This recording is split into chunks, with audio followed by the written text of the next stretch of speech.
नमस्कार दोस्तों, स्वागत है आपका हमारे चैनल वीकेबी डिजिटल पर। मैं हूं कृष्णा और अभी हमारे पास ये टीपी-लिंक का VPN राउटर है जिसका मॉडल है ER605 ओमाडा की तरफ से आने वाला।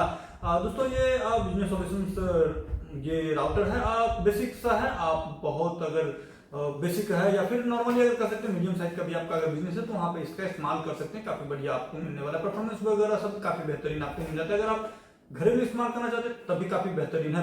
हाँ, अगर बहुत ज्यादा अगर लार्ज साइज का अगर आपका बिजनेस है तो फिर आपको साइज इससे ऊपर वजन लेना पड़ेगा। बट मोस्टली अगर आपका मीडियम साइज तक का अगर बिजनेस है तो यहाँ ये काम कर जाएगा।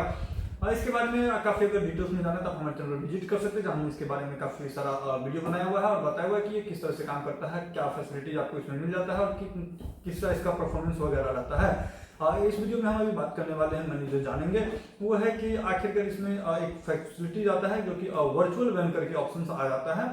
उससे के थ्रू आप क्या क्या कर सकते हैं उसके बारे में। एक्चुअली वर्चुअल वैन होता है ये virtual WAN van. Van means VAN नहीं WAN। एक्चुअली राउटर है तो वैन समझना जाना है, बट हम थोड़ा मुझे कंफ्यूजन हो गया, कहीं वैन के मतलब वैन नहीं तो समझ आ रहा है। तो एक्चुअली इसका WAN इसका जो वर्चुअल वैन है उससे आपको ये ऑप्शन मिलता है कि आप मल्टीपल ISP से इंटरनेट ले सकते हैं और इसका इस्तेमाल कर सकते हैं आप अपने नेटवर्क में, आप अपने ऑफिस या फिर होम पे।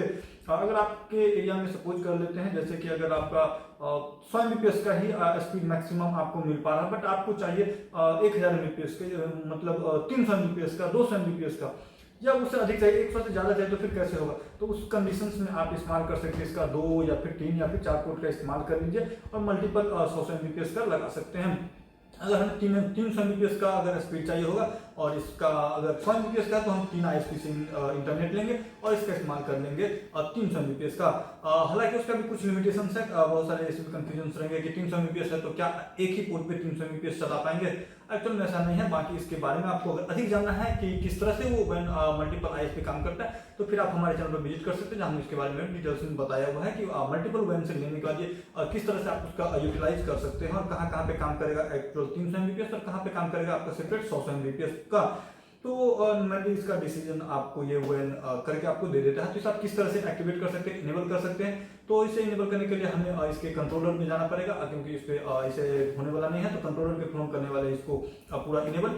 कंट्रोलर आप हार्डवेयर या फिर सॉफ्टवेयर कोई सा भी रख सकते हैं। आप हमारे चैनल पर भी जा सकते हैं, जहाँ से कि हमने बताया हुआ है कि किस तरह से आप इसको इनेबल कर सकते हैं। और नॉर्मली विंडोज पे आपको इसका एप्लीकेशंस मिलेगा, मैकबुक पे आप इस्तेमाल नहीं कर सकते। हम इसका मैक का जो कंट्रोलर है इसका मैकबुक से कंट्रोल करने वाले, बट ये एक्चुअल में ये इंस्टॉल हमारे विंडोज सिस्टम में है, जिसे हमने इसको नेटवर्क में कनेक्टेड किया हुआ है और ये इसी जगह पे हम है जहां से कि हम इसका कंट्रोल कर सकते हैं। आप चाहें तो कंट्रोलर को लगाने के बाद कहीं से भी आप कंट्रोल कर सकते हैं, क्लाउड से आप इंटरनेट के थ्रू।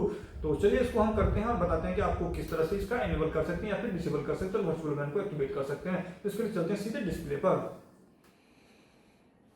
तो हम अपने आ चुके हैं डिस्प्ले पर, जहाँ कि आप देख पा रहे हैं कि मेरा पूरा नेटवर्क का जो डिवाइसेस है यहाँ पर कनेक्टेड है। क्लाइंट ग्रुप 30 आपको दिखा रहा है और ये ओमाडा का कंट्रोलर आपको दिखा रहा है जो कि जुड़ा हुआ है और वैन 1 से WAN 1 सारा का सारा एक ही वैन मैंने अभी इसमें लगाया हुआ है। मल्टीपल ISP हमने इस्तेमाल नहीं करा हुआ है, तो इसलिए हमारे पास वैन 1 ही है। अगर आप मल्टीपल इस्तेमाल करेंगे तो फिर उसका भी डिटेल्स आपको यहाँ पर मिल जाएगा। इस साइड तरफ आपको क्लाइंट ग्रुप का लिस्ट मिल जाता है, जहाँ कि आप देख सकते हैं। अगर इसे पूरा अगर देखना होगा तो फिर आप इस इधर करके और इस पर क्लिक करेंगे तो फिर इस पर पूरा डिटेल्स उसका आपको मिल जाएगा कि कौन सा ग्रुप कितना है। देख पा रहे हैं ये मेरे पास करीब 30 अभी डिवाइस कनेक्टेड है, तो मेरे पास 30 आपको शो करा। अगर आप में 100 होंगे तो 100 शो करेंगे, 10 होंगे तो 10 शो कर जाएगा। ऊपर ओमाडा का कंट्रोलर आपको दिख जाएगा। ये सॉफ्टवेयर कंट्रोलर है, तो हमने इसको सिस्टम से इंस्टॉल किया हुआ है। तो अब चलते हैं इसको इनेबल करने के लिए। तो यहाँ से आ जाना है सेटिंग्स में। सेटिंग्स में आ जाने के बाद दोस्तों यहाँ पर आपको आ जाना है ये वायरलेस सेटिंग्स में, मतलब वाइड और वायरलेस दोनों के सेटिंग्स में। वर्चुअल वैन का आपको ऑप्शंस यहाँ पर दिख पा रहा है, यहाँ पर आपको क्लिक कर देना। वर्चुअल वैन में क्लिक करने के बाद आपके पास ये ऑप्शंस मिल जाता है कि आप किसको बना सकते हैं। यहाँ पर हम आपको 3 वर्चुअल वैन्स बना सकते हैं, चूँकि इसमें जो जितना पोर्ट रहता है या फिर जितना राउटर सपोर्टेड रहेगा मैक्सिमम उतना ही तक आप बना सकते हैं। तो हम इसमें 3 वर्चुअल वैन बना सकते हैं, यानी कि किसी भी 3 चूँकि एक तो ऑलरेडी WAN दिया ही है और रिमेनिंग जो पोर्ट दिए हुए हैं तो उसमें से हम किसी भी दो को जो लैन पोर्ट है उसे भी इसमें ऐड कर सकते हैं। तो यहाँ पर क्रिएट न्यू वर्चुअल WAN में आप क्लिक करेंगे, नाम यहाँ पर दे सकते हैं कि क्या है, अगर आप उसका जिससे कि आपको कंट्रोल करने वक्त में बेहतरीन होएगा। अगर आप डिफरेंट ISP से ले रहे हैं तो उसका आप नाम दे सकते हैं। उसके बाद यहाँ पर आपको इंटरफेस दे देना है WAN 1 में और जहाँ भी रखना हो। उसके बाद दोस्तों यहाँ पर इसका IP अगर आपके पास स्टैटिक है तो स्टैटिक रख सकते हैं, नहीं तो डायनेमिक है।